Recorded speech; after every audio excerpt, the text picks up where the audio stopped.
Hey, folks, good evening, and thanks for joining me on Phantoms and Monsters Radio.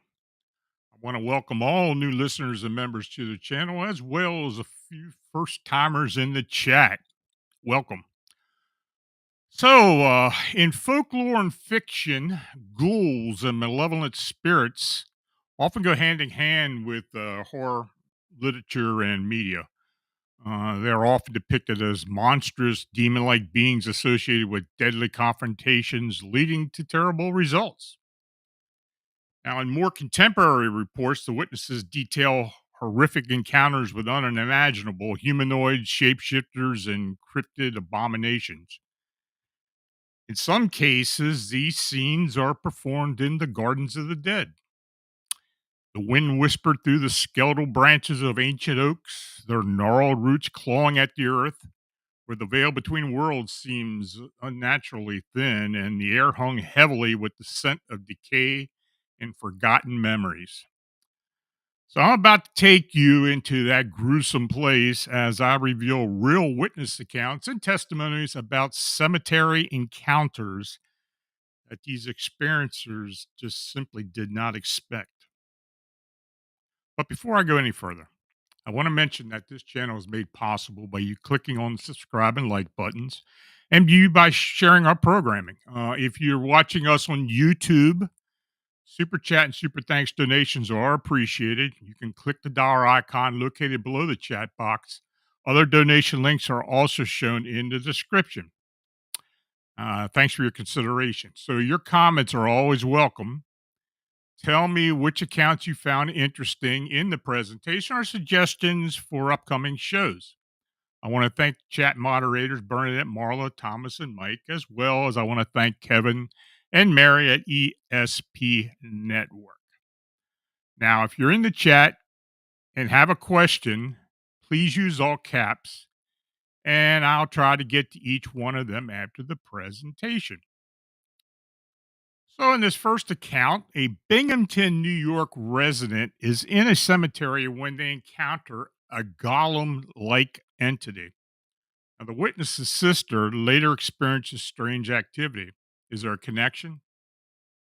So, I received this creepy account. So, the witness states, "We live in New York, specifically around the Binghamton area. We would go to Evergreen Cemetery in Oswego a lot. We would go to take pictures during the day because it was beautiful. The highest peak of the cemetery looked out over the main downtown area, And once night set in, it was an incredible sight. Anyway, before this experience, I've had previous encounters after dark with my fiance and his friends. But this was nothing like the others. After dark, this cemetery's entire ambiance changes in an instant. I'm hyper aware of every corner of my vision, and my hearing and I just feel incredibly uneasy. My adrenaline starts to rise, so this one night, my younger sister wanted to go see what I was talking about. So I'm not sure, but we need to stay in the car. We enter the cemetery, which is a hill that evens out past the old groundskeeper house, then around a tight right turn. This then turns into a straight hill with an open area for graves to the left and the right. Then another branch of road to the right, a little ways up. We take that turn, which you can keep following or you can turn off to leave. I stop at the small intersection and we sit in silence, taking in what we could see. The feeling of being watched creeps in after a while. And my sister then starts to frantically pull my arm, and as I look at her, I notice her gaze is fixated on a gravestone. The best way I could describe what I saw is this. It looked like it looked like I was looking at the back of the golem from the Lord of the Rings, but bigger. It was long, emaciated looking, and hairless. Then its head whipped around and locked eyes with my sister. She froze and stopped shaking my arm, but I all but slammed the car into drive and sped down the hill out of the cemetery. It all happened so fast that I wasn't able to get a good look at this thing's face, and I'm not sure I wanted to at the time. Now, months passed by, and my sister started experiencing strange things at her house. She woke up with unknown bruises, felt watched every night, and just feared being alone in her room. So I stayed over one night with her, and as we lay down for the night, she rolled towards the wall. If you feel like something is staring at you, don't turn around. And let me tell you, she wasn't wrong. I had a hard time falling asleep, which was weird for me because we both grew up in the house we were in, so this shouldn't have been a problem. So I'm lying on my back, eyes closed, listening to the dog chew on his bone near the closet. Then I feel this tall presence at the foot of the bed. I tried not to move, thinking I was just scaring myself because of what she said, but I was wrong. My sister, who I assumed was asleep, slowly reaches over and holds my hand under the blanket and squeezes. The blanket rips off my feet, and the feeling of cold hands on my ankles sends goosebumps through my body. I squeeze her hand back, waiting for it to be over. Now, I never fell asleep up to this point in the night. I had been awake just lying there. So, this happened all while I was awake. The feeling and the presence vanished soon after, and I curled up further on the bed and called for the dog. Now, the next morning, I had bruises covering my ankles. And needless to say, I don't spend the night over there anymore. This was a crazy experience, and I have seen this thing on other occasions while at Evergreen Cemetery. And my sister eventually was able to get this thing out of her house. It's still pretty scary to think about, and sometimes I feel a bit weird when I visit her. So, this next account, a family was at a San Jose, California cemetery in 1989 when they observed a large bat like humanoid perched in a nearby tree. The creature suddenly takes flight, heading directly towards the family. So, this is what the witness stated to me. I read your article on the flying bat man like creature at Chicago Adler Planetarium. I have an account that took place in 1989. In the summer of 1987, my mother passed away from cancer, leaving behind two sons, a husband, and my father. Every Sunday, my father would take me and my brother to breakfast, and then we go visit mom at her gravesite, located at Alum Rock in San Jose, California, which is the Calvary Catholic Cemetery. We would go to breakfast early mid morning or early morning, around 8 a.m. or so. This particular day was no different, and we arrived at the cemetery at approximately 11 a.m., and it was a cloudless, sunny day. We had just walked up to the grave, and I had a brief moment to get in a comfortable standing position. Out of the corner of my eye, I saw something black perched on a tree branch. It seemed to be facing us. However, the shape of it was without definition. The best description I can give is that it was in the form of a black humanoid bat shape.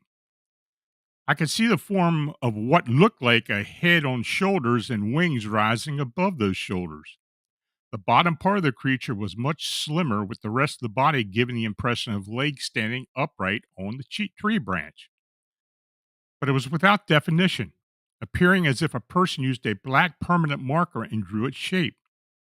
I hope that makes sense. Now, as soon as I looked at it, the creature did a nosedive out of the tree with its wings spread out. It then straightened its body, doing a 90-degree upward turn, tucked in its wings, and beeline straight towards us. Didn't flap its wings when it flew towards us, similar to the Mothman accounts. It seemed to cut through the air. Now, I've read about bees and beetles sending a vibration through its wings and allowing different types of flight. Now, as the creature flew towards us, it curved slightly and flew between me and my father and seemed to target my older brother. I say this because he had to turn his shoulders and just managed to dodge the creature from hitting him in the chest. The creature flew past him, made a quick right, flew between tombstones, and was out of sight. I was extremely terrified, and my dad and brother laughed it off. After asking my father several times what it was, he finally said it was the Diablo, which is Spanish for devil. I stopped asking after that. Now, every now and then, I do this periodic Google searches of cemeteries to see if there have been any other accounts of people seeing the same thing, but not on this site. I have attached a picture at the bottom of this email that I found on the internet that looks exactly the same, except that we saw that day did not have red eyes. And that picture was similar to what the Mothman or Chicago Mothman looks like that we've been getting. To my knowledge, the tree branch was not very high off the ground, and the distance between the tree and where we stood, I estimate the creature to have flown about 230 to 250 mile an hour. Now, this account is true as I remember, and my brother could also give this account as well. I also know of a very interesting account of another flying humanoid witnessed by a handful of kids, grown adults now, who witnessed a flying humanoid of a different nature. This was also witnessed in the daytime, and I could put you in touch with them if you're interested. Growing up in the Evergreen area of San Jose during the 80s and 90s, I experienced a ton of other inexplicable events as well as my neighborhood friends. I find it these days very bizarre and believe there's a good chance that the Jet Propulsion Laboratory, located just a few miles away, could have influenced some type of reality portal. The area was not as eventful or scary as some of the Skinwalker Ranch accounts, but definitely in the same category. I grew up with about 20 neighborhood kids, and I'm sure they would be willing to give you a lot of their accounts. My own experiences were from UFOs. I used my car headlights to get the attention of a moving light in the sky, and it flew extremely close, putting on an aerial display. A nightmare of almost being taken to hell that when we told a friend about the resulted in an unintended exorcism. Hearing voices in my dad's house and the ghost of a child has been seen by multiple neighbors at different times. And to make things stranger, I had to verify this with my brother, but there was a painting of that boy that was either in my grandparents' house or in the garage. The only event that I documented was the UFO incident, but I really would like some answers or some insight into these events. I look forward to hearing back to you shortly. Yes, and I did contact her and we talked a bit about it. Um, you know, these winged humanoid sightings, after we started getting really involved with the stuff in Chicago, we've been getting, these events happen nationwide, if not worldwide, but we get a lot of most of the cases come out of the United States. And in more recent years, they're very similar to what people have been seeing in Chicago. So we just have to wait and see if we get more of them. But in cemeteries, we get there have been a lot of accounts related to all the cemeteries in Chicago. There are a lot of Chicago cemeteries, and I have talked to several people who do YouTube channels in a lot of these cemeteries in the Chicago area, and many of them have seen some strange things that could or couldn't be what you would describe as the winged humanoid. But till we get more proof, we really don't know what they're looking at. Now, this next account, two friends and their girlfriends were riding around the San Carlos cemetery when they noticed a pair of feet sticking out of a crypt. What happens next, none of them will never forget. Now, they state it happened in 1981 and it was raining, but it had stopped. My buddy and I went out and he was driving. We were in the car and we had two girls in the back seat who we were going to drop off at a dance. So we went to the San Carlos Cemetery in Monterey, California, and my buddy whispered to me, "Let's scare the girls." Now, I cannot get this story out of my head. I can see it plainly as day. And so, anyway, the lane merged. Only one car can go in this lane. So, up ahead in the headlights, we could see a pair of feet sticking out of a nearby crypt. The cemetery, for the most part, because it's an old Italian cemetery, many are buried above ground, and crypts, that sort of thing. And so we stopped the car and we're like, what the heck? And we saw this girl sit up, then stand, and she turned around towards us and she pointed. We could see her clearly in the headlights. So we're like, what the heck is this? And so she starts walking towards us and getting closer. Then the girl starts screaming. So my friend puts the car in reverse and boom, we hit a crypt. Mind you, it was a very small lane to get in and out. We were doing a 3-point parking space turn, not sure what to call it, and each time she's getting closer and closer. Now, by this time, the passengers and I could see the girl more clearly. I could see that her hair was parted down the middle and went straight, which is not a hairstyle worn in 1981. It looked more like the late 1960s hairstyle because it was parted in the middle and went straight down. But at the very front of her forehead, it kind of feathered back where the hair poked out, and the hair was straight back. And after that, it went straight down. Well, anyway, I get freaked out, and when I tell this story. So here's the other thing: her dress was either white or baby blue, and it blossomed down at the bottom. Okay, it was round and dirty. So by this time, we get up by the car. She's up by the car. The girls are screaming bloody murder. We finally get out of there, and she's pointing at my buddy. So we finally get out of there, and I remember specifically the girls are just screaming their heads off. And I looked over, and she's standing there, and she's pointing at us, and we take off. So the girls, one was Caucasian, the other was Korean. The Korean girl kept saying, "Take me home, take me home." So we took her home, and she lived about 10 miles away, if that. We took her to Marina, California. She got out of the car and she was screaming. Her dad came out. He started to ask, "What did you see? What did you see? Tell me, what you saw?" And we couldn't speak. He said, "My daughter said you guys saw something that you shouldn't have. What did you see?" We were speechless. My buddy said that we are going to take the other girl home, but her mother wasn't home, so we three went to my buddy's house. I went back over to the cemetery for several years, many nights, exactly where the girl was. There are no girls that are buried there. The people buried in the area from the 1800s. Across the road, there's a college, so maybe somebody was playing a college prank. I thought, okay, that could be plausible, but the hairstyle and the dress was so odd. That dress, the bottom of it was just absolutely dirty. Her face was pale white, and you could see the eyeballs. They were as black could be. So, in this next account, two teens are at the old Kaiser Cemetery in Barberton, Ohio, when they encounter a winged creature with red eyes that chases their car as they attempt to flee. Was it the Mothman? So, the witness states in the fall of 1995 in Barberton, Ohio, just outside of Akron, my best friend and a guy friend were driving by the very old cemetery near my house, which is Kaiser Cemetery on Swigert Road. They described seeing a large creature with red eyes that flew, chased their car, and kept up no matter how fast they drove and what turns he made. One second she saw it in the side view mirror, the next second she saw it in the front.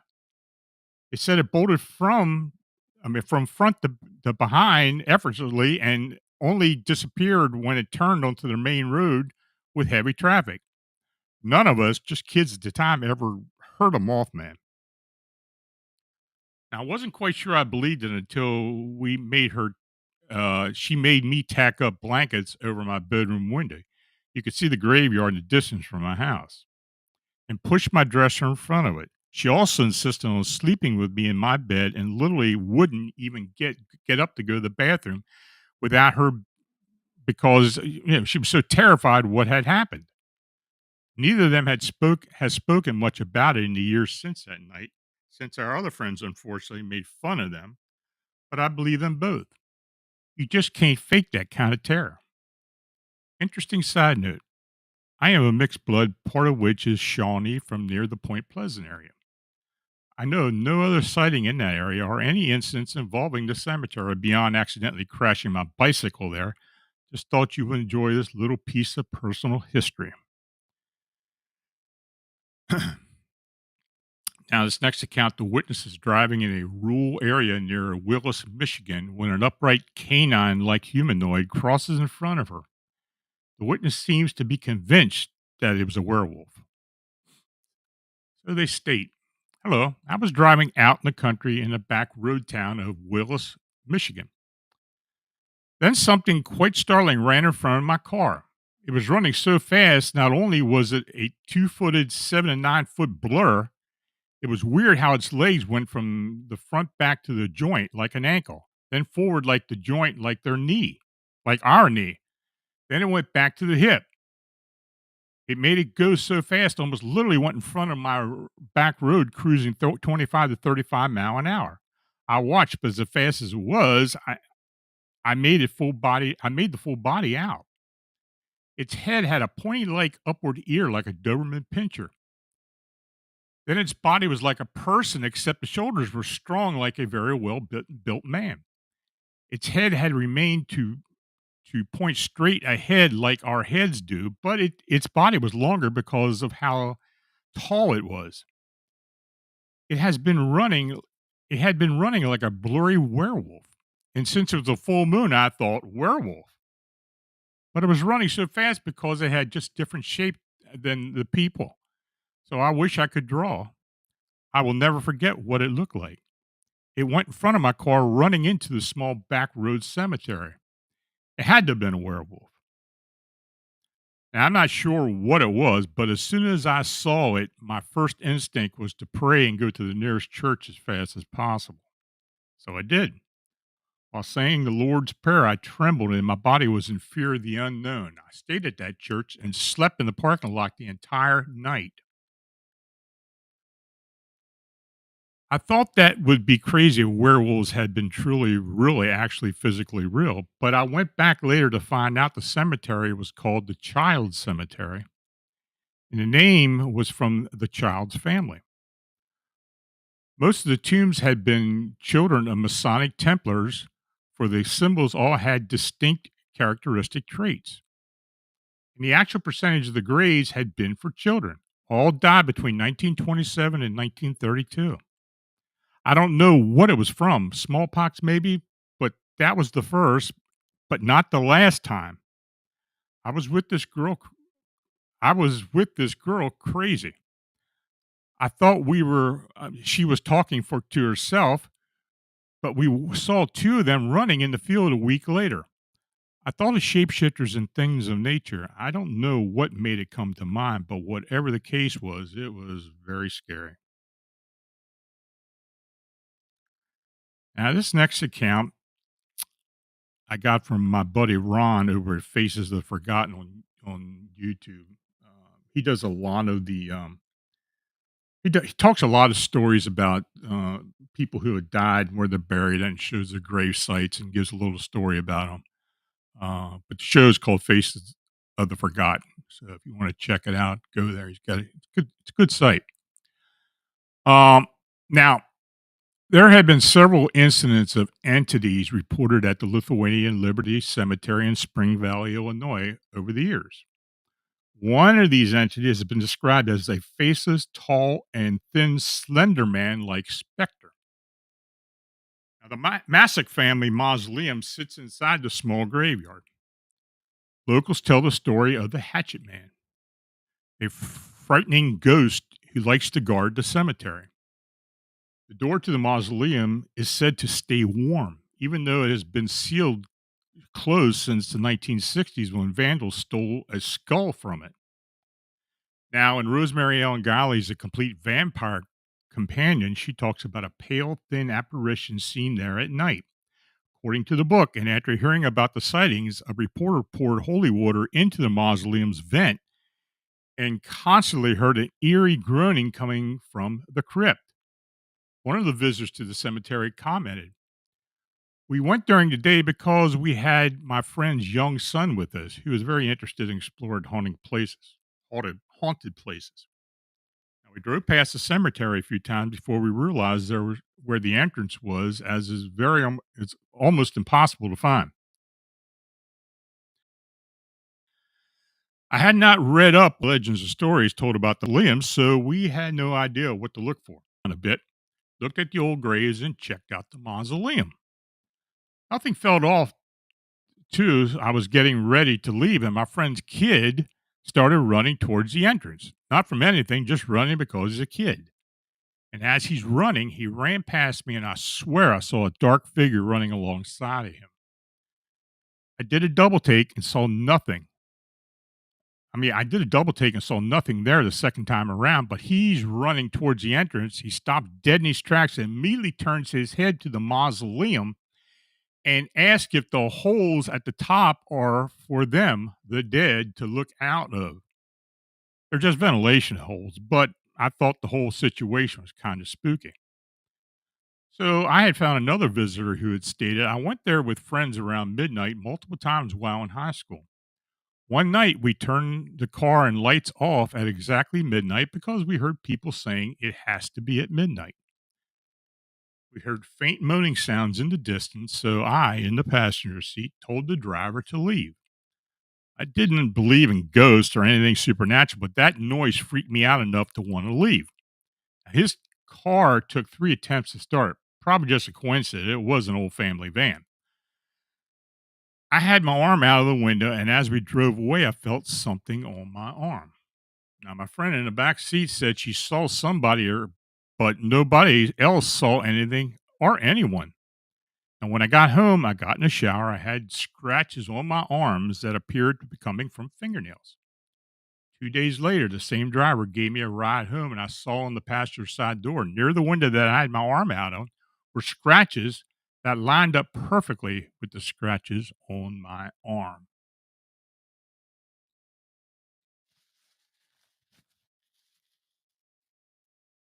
Now, this next account, a retired nurse in Douglas County, Oregon, was in the process of burying her deceased cat in a family pet cemetery when rocks and branches were thrown at her by at least one Sasquatch.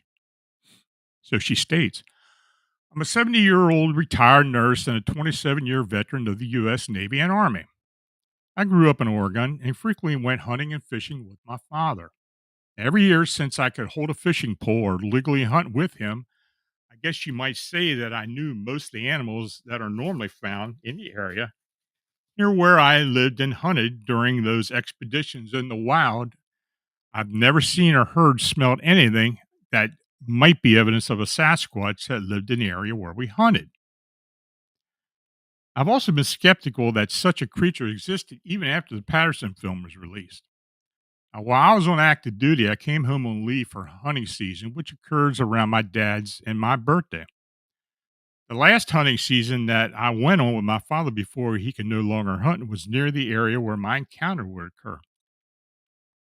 Now, we've seen bears, big cats, elk, and deer in the area. I have 3 cats, and I always kept 3 since I left active duty. My cats would age and pass on and bury them in the same area where all our other pets have been buried over the years. Since there are bears in our little pet cemetery, I carry a sidearm when I'm up there. I also remain alert to the sounds around me. One of my cats passed away the day before the encounter on July 18th.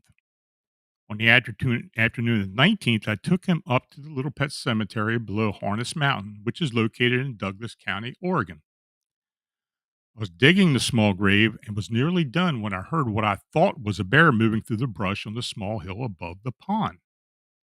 The breeze shifted and I got a whiff of a strong musky odor. I thought I had a bear either stalking me or passing close by. I drew my pistol and chambered around, and what happened next caught me totally by surprise. There was a loud grunt, and something started to stomp through the trees. It was snapping branches, making a stomping sound like hollow drum beats. Well, I finished digging the grave while the creature circled me, stomping and grunting. And when it was opposite of me across the pond, it picked up a big rock about the size of a medium watermelon and threw it across the pond towards me. It landed a short distance from the bank and splashed water up to where I was digging. Well, this was disconcerting, so I finished the burial without any ceremony and I stacked some large rocks on the grave that I had hauled up there to protect me, or to protect it, the grave. Then I got ready to leave and hiked to my truck. I loaded my tools back into the pickup and got ready to drive off, and I heard another loud grunt from the hill behind me. I got in, pulled out into the main road, and started to drive away. As I passed through the clump of brush near the swampy area, a rock came flying from the brush and hit my windshield, knocking a big round chip out of it. Down the road, a long piece of branch hit the pickup and landed in the bed. I sped up and got out of there. The rock that hit the windshield had dropped down into the opening between the windshield and under the near edge of the hood. It was larger than a softball, and the branch measured 8 foot long and 4 inches thick along the length. It was too large and heavy to have been thrown by a human. After reflecting on this encounter, there must have been more than one of them based on the distance between where the rock was thrown and where the branch was thrown. I went back up there a couple weeks later to check on fresh grave to be sure that it had not been dug up by the wild predator. I planted some native iris. The new grave was untouched, but on top of the three little graves, I found that some large flat river rocks had been placed on top. The nearest source for those type of rocks was 15 miles away. As I was leaving on this trip, another rock was thrown at my pickup. It was as I drove away, and this was one that landed in the bed, doing no damage. The rock was close to the same type and size as those being used in the newer logging road in the area. So in the summer of 2019, it was a dry year, and many of the springs had dried up.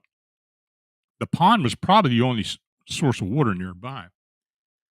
These creatures may have been trying to drive me away so they could have access to the water. I never saw the creatures that I encountered, but one thing is for sure, bears don't stomp, nor can they throw rocks or sticks. I've heard later that when Sasquatch throws rocks, they lob them underhanded, but the rocks that were thrown at me were thrown with a flat trajectory like a baseball. I didn't take time to search the tracks and any other evidence of would have been trying to intimidate, or evidence of what was trying to intimidate me. I felt that I was not welcome in that area, at least while I was there.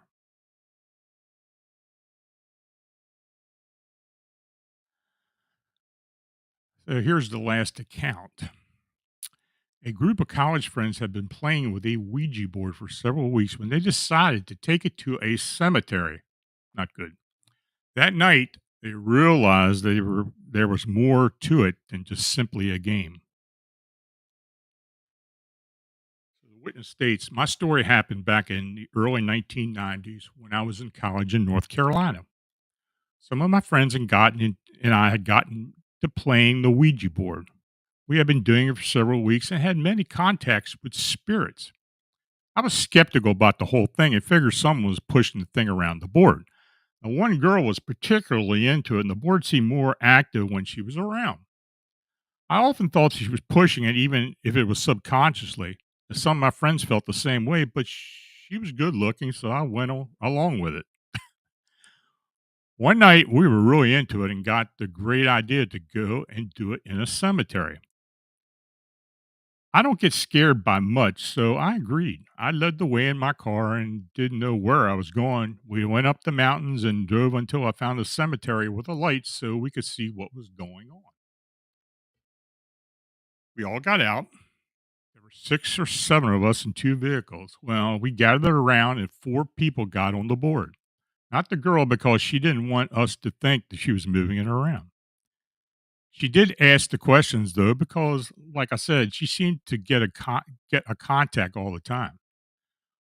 Well, it didn't take long, and she was talking to a spirit, asking the basic questions. I, for some reason, was just walking and looking around at the time, listening to what was going on.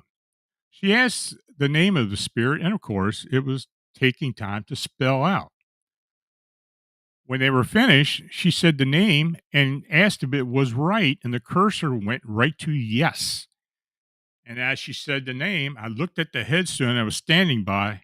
I said, "You say so and so," and they say yes, and my hair stood up and I went cold. That's the name on the headstone. A couple guys thought I was messing with them, so they looked. Everyone freaked when they found out I wasn't lying. We bolted for the cars and got the heck out of there. I know everyone is a skeptic when it comes to that Ouija board, but there's no doubt there's no way it could have been faked, and to me, it's standing right there at the headstone. After that, I wondered if that girl had just tuned into that stuff and not pushing it around. Okay, folks, you got any questions? Let me have it.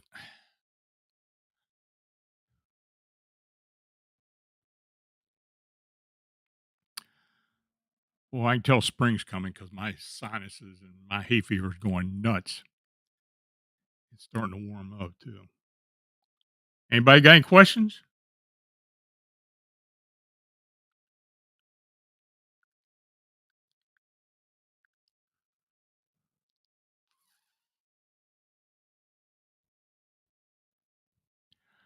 Dagnammit, have you heard of the elusive Kentucky gravedigger? 4 foot tall, large owl like eyes, face of a bat, pointed teeth, and very fast moving. I've heard it. Uh,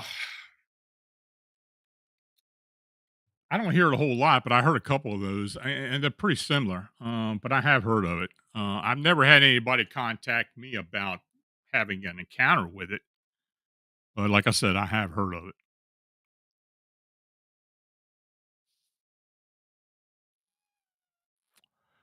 Sir Wolf, hi Lon. Have you noticed any correlation with these appearances, Mothman, etc., and planetary placements, alignments, eclipses, repeat patterns through time, as on the X Files? Well, after doing this and investigating this phenomenon around Chicago for all these years, and we've been doing this thing now for almost 14 years now. We have checked almost every conceivable angle that these things could, they could be causing these things. Have we hit on any? Maybe we have, but we just don't realize it yet. I still believe that these beings are interdimensional, have an ability to move in and out corporally. I mean, they're corp, excuse me, corporeal beings. They're flesh and blood, and they are able to move in and out of different dimensions. Now, is there something attracting them? I don't know. I really don't know. I wish I did. I mean, there are a few suggestions of some of the evidence we have gotten that there may be a few things, but I don't think it affects them all the same way. I do believe that they do want whoever sees them to see them and notice them and probably report them. I don't know, but as far as the examples you gave, I we really haven't found anything natural or anything man-made that could be influencing these things and how they're showing up and why they're showing up. I hope that answers your question. Can Squatch. Any guess as to why there are Sasquatch sightings associated with cemeteries? That's a question I've been asking for a long time. We get a lot of cryptid canine sightings at cemeteries too. I do believe that they are attracted to the energy of the dead. Um, if you if you were listening to last week's show with Tim Renner, he talked about the horse farm down in Cecil County, Maryland, that we went to because of upright canine activity or possible activity, and there's a lot of weird stuff going. A lot of UFO activity, possible Bigfoot activity, but you know, Tim, his father was a dowser, and he knows how to douse,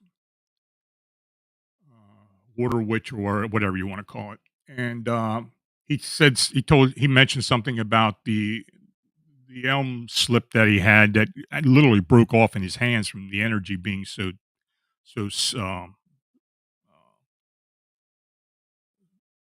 so prevalent around the area, and it happened a lot of places on that ranch. And again, they buried a lot of horses at the ranch at the farm, and right across the street, right across the country road, there's a pretty good sized cemetery there as well.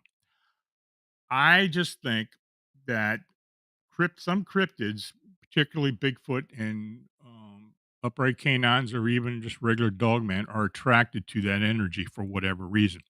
I've had several sightings of these creatures, of these cryptids at cemeteries. So the reason why we really don't know. But I believe that's what I believe is causing it. I think they're attracted to it. Dagnabbit. In the Barriga Triangle, Anza Desert State Park, people have seen an 8-foot human skeleton with a burning lantern inside its ribcage roaming around. Yeah, I did talk to somebody who says they saw that. I don't know if they did or not. They weren't very convincing to me. That's the only account of that that's ever been told to me. Um, is it true? Possibly. I don't know. But yeah, I've heard that as well. Do I know what it is? No. Any more questions?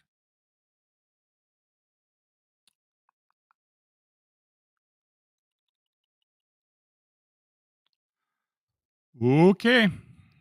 Well, folks, I want to thank you for coming in tonight. Thanks to each and all you for watching and chatting. If you did donate, it's truly appreciated. Your support is what makes all this possible. So please like, subscribe, and share. If you have a sighting or encounter report that you'd like to be considered for the personal report show, or even post on the Families of Monsters blog site, feel free to contact me at my email, lonstrickler at phantomsandmonsters.com. So next week, I have another guest. Daniel Perez. Now, if you're into the Bigfoot phenomena, you've probably heard of Daniel Perez. He's been featured on several TV shows, and he just wrote a book about the Patty sighting and some of his explanations as to what had really happened. I haven't seen the book yet. I'm trying to get a copy of it. It's limited edition. I'm going to try to get Daniel to send me some photos of it. But anyway, it's my friend and my colleague, Luis Castillo, had breakfast with Daniel one day. They live out in California, and he got him to come on the show for me. So I'm going to take this opportunity to have him come on and talk to you folks and answer some questions and talk about his experiences with the Bigfoot. So then, until we meet again, stay healthy and safe and have a good evening and a good weekend. Good night.